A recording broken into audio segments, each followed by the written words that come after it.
Channel asibu nungsibidu na yengbiriba viewer mayam taramna okchari. Welcome to the channel. Ngasigi video asi motivation the best tauraga semjaba video mate kama khakni. Mayam video asi loiba phau badang yengbigani haina asa taujai mit yeng tabisi.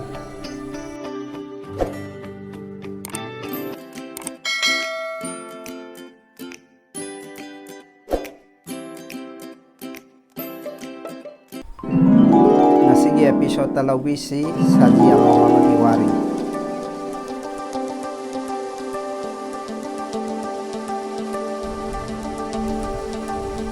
Noong ma jungle ama gimanungda naupuri ba saji mapi ama machinjak sa aduna layramni. Tha kum surak labada saji amo machak pagi tanja saji amo maduna mafam chaba amadi sa phagadaba mafam yengduna machak kok nanaba sem saramni. Tanja aduda sadan banupa ama mahak tamna nasung pikna tapna Sangsilakpa uramni saji mapi haifet mi paiba hauraklammi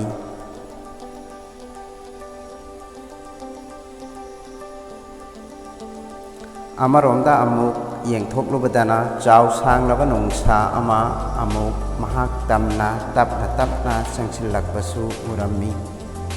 saji amuk ka hena mi paiba polaki gari thok lagadaba haiduna Nong thi nong wangba matamni laisil na musuk muna nong thak nong kha kupsin khre akha karau kolna nillare nong thang kupagi makolna brajagi mairi na mamang thangbada ukhriga jangal adusu chakhat lakpa horaklami saji mapi aki tujungbana masapum manik khare chen si kadai lot si kadai nakan ye doi yek nabana langoi chan khabada tung handuna yang thok lubada aki tujung phawraba nik lawba makhai ithak iraw khol ga loinana imai pa to makhai cheli achauba turelama mangsu ten tungsu lang haibaduni saji mapi upai leite siba changbani ki langdai da leplare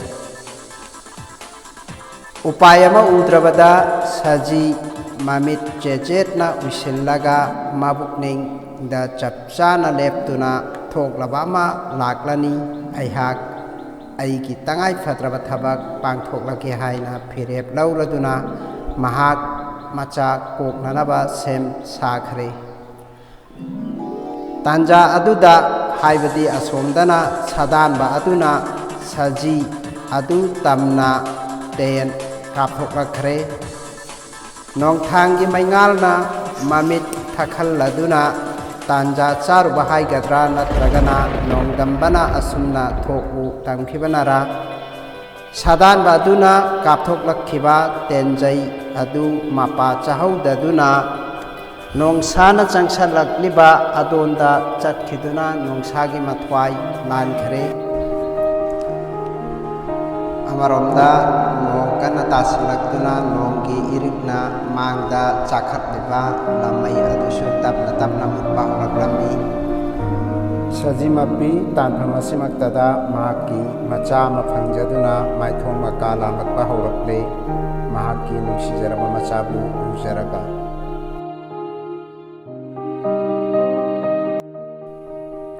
wari asigi nunggi artha aduni aikhoina hojek yengadaba asi saji mapi aduna laukreba phirep aduni yamna maru oina aikhoina khangjingadaba asi